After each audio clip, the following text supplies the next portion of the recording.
niyo po, wala na po ma-upload. Rich Falcon. Pakisupport na po, Rich Falcon TV. Subscribe po natin, Kuya Rich Falcon. Rich Falcon TV, napakasipag po.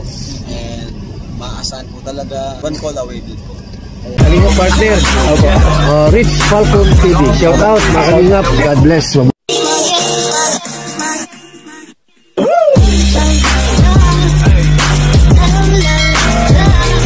Kaya mga kalingap, isang mapagpalang araw po sa ating lahat. At for today's video, binalikan natin ang San Felipe, kung saan dito tayo nagsimula sa ating journey ng pagbablog dito sa Team Kalingap. Actually, nung nagpunta po kami dito ay nasa medyo stage pa ako ng sobrang kalungkutan. Tapos naging malaking bahagi po itong lugar na to para sa akin. At dito naimasmasan tayo. Dito tayo nag-regain ng ating strength. At itong lugar na to ang siyang naging parang kanlungan natin nung time na tayo po ay nalulungkot pa doon sa pagkawala ng aking binata. At nakakatuwang isipin na yung mga bagay na nilagay natin dito, itinanim natin dito ay nakikita pa rin po natin, ano? Ayan, kagaya po itong mga kalamansi na ito. Nagbigay po siya ng alaala sa akin.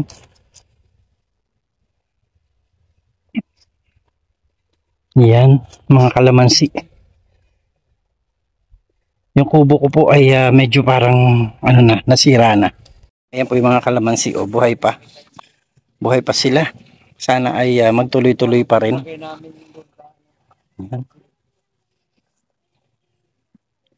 Marami po itong kalamansi na ito na itinanim natin. Nasa 30 piraso yata ito noon. Yan o. Pero ngayon ay hindi na yata 30 piraso. At ito po yung ating kubo. Ayan. Naalala ko yung kubo natin.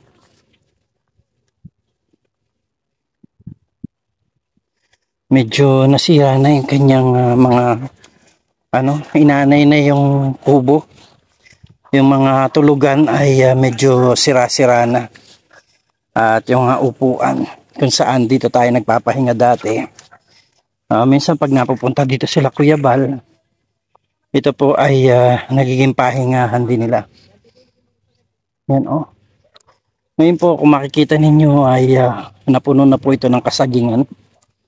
Ay ng bagong mga tanim ni ate dito, mga lakatan.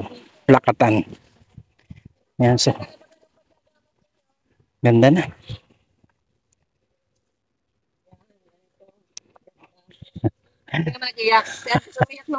Parang nakaramdam lang ng konting lungkot. Po yung lugar kung saan kami nagtanim noon ng napakaraming kamoting kahoy. Ginastosan natin yung tatanim ng kamoting kahoy dito. Naglinis tayo dito.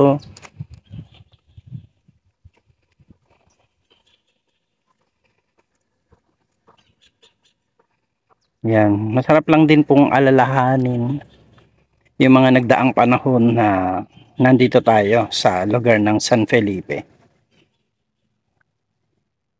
Dito rin tayo na-train kung paano mag-vlog kasi nung napunta naman po ako dito, hindi naman po talaga ako vlogger. Yan. Ngayon po ay sobrang na siya. Gumanda din siya at the same time dahil nga po sa mga pananim na nakikita natin dito ngayon. Ayan, ang dami pong lakatan. Mga saging na lakatan. Ang isa sa pasaya sa akin dito ay yung may mga pananim pa rin ako na kumbaga nagtuloy-tuloy dito sa San Felipe. Sayang lang yung aking mga itinanim na mga ubas ay hindi po nagtuloy dito. Yun lang medyo regrets natin, no? Hindi siya tuloy-tuloy. Ewan ko kung nabuhay pa yung yung dalawang rambutan natin doon sa tabi ng ilog. Kung hindi naman yun na pakain sa mga hayop, malamang ay tuloy-tuloy pa rin po yan. Ito po ang nakakatuwa. Ayan. Ito po yung mga itinanim ko. 2 years ago. 2 years ago or 3 years ago. Yan o. Ang ganda na niya. Actually, mas mataas pa po siya sa akin, yung mga San Francisco ko. Maganda nga ito, may trim. Ito. Ang aking mga San Francisco. Tignan mo si Scott, oh. Ito pa yung tanim ko dati, oh. Mga San Francisco. Ako nagtanim niyan. Grabe, mas matangkad na sa akin. Yan lahat yan.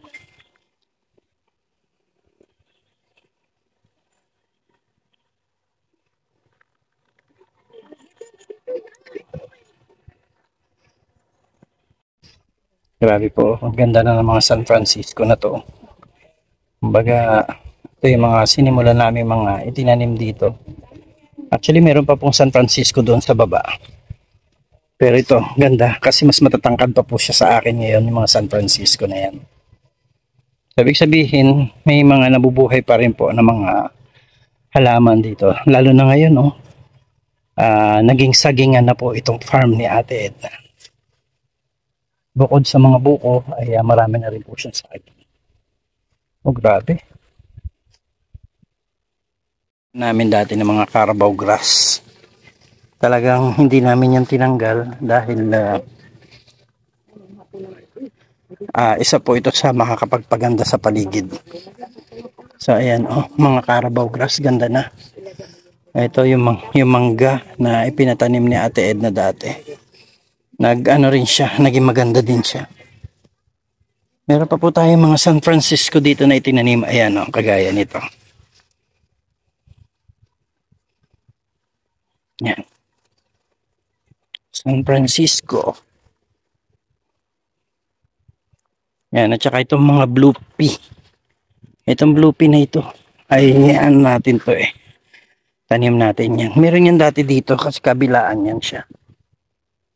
Tapos itong ating kiosko hindi na natuloy, oh.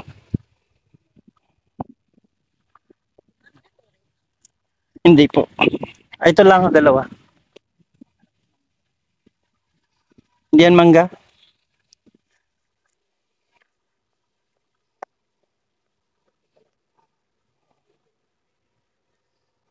Tignan natin. Itong aking kubong yung ginawa ko para sa mga manok, oh.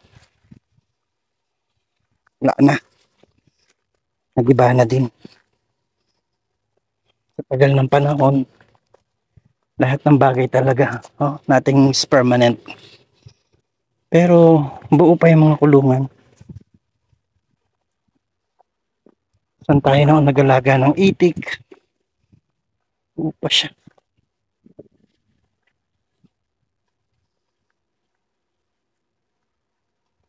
Meron tayong itinanim dito na rambutan. Ano kaya nangyari sa rambutan natin?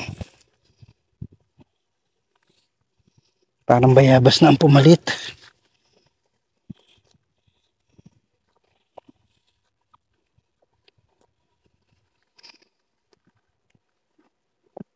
Nawala yata ang ating rambutan dito.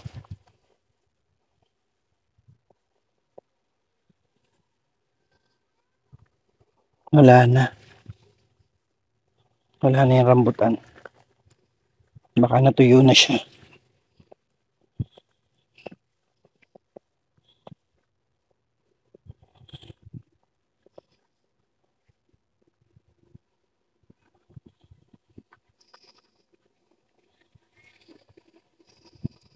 Ngayon pa, nakikita nyo pa yung mga bakod-bakod na ginawa ko noon.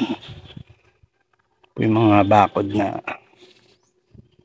sinikap nating ilagay dyan.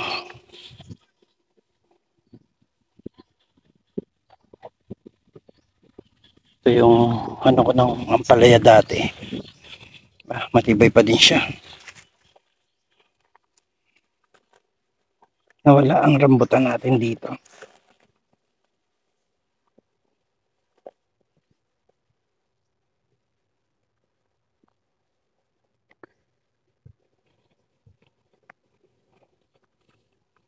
Ang meron, ito nagkaroon ulit ng water lettuce.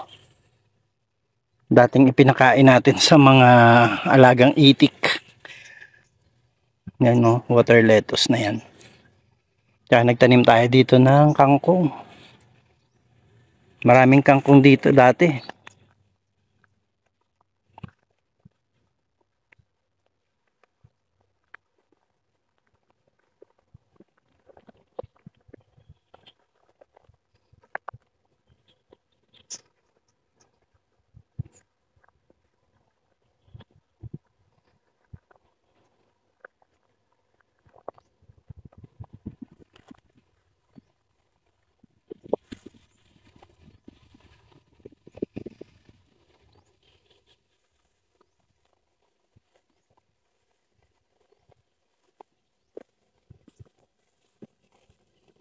Bayabas.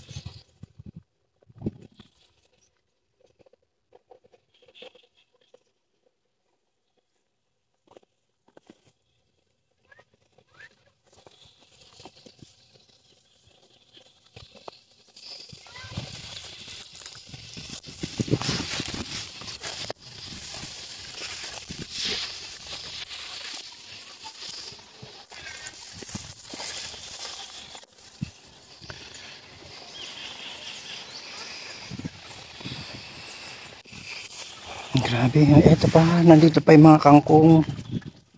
Ayan pa po yung mga kangkong, oh. Ang daming kangkong.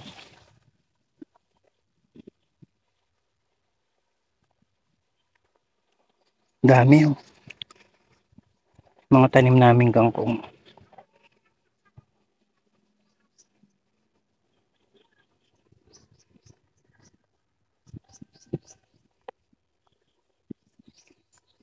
Ito po, ang nagtanim nito, si Coco Marti.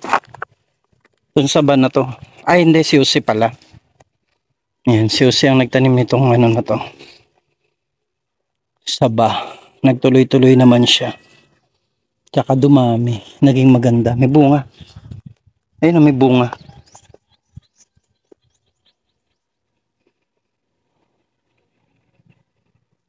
May pagkainan ng itik dati dito, yung ginagapang-gapang ko pa eh. Ito yung ginagawa ko. Yan o. Kaso nawala na rin ang ano.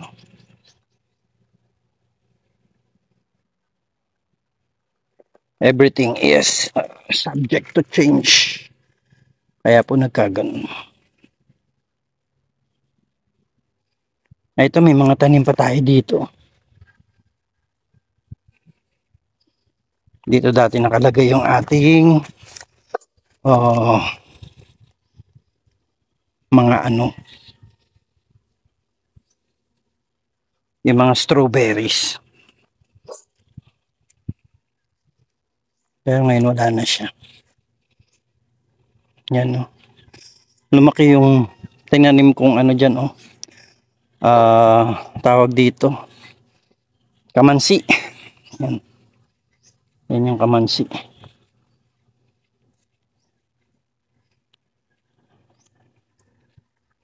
Ang ganda na ito oh. Dragon tail. Yan po talaga ang dragon tail na tinatawag.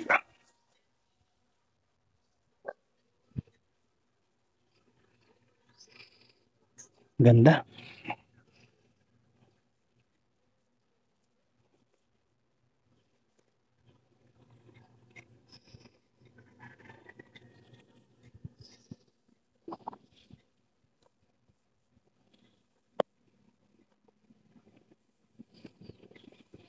So ayan po mga kalingap. Ito pa po yung mga halaman natin. Oh. Yan na lang yung natitirang ala-ala ng panahon na kami ay nandito sa San Felipe. Yung mga tinanim natin na mga halaman.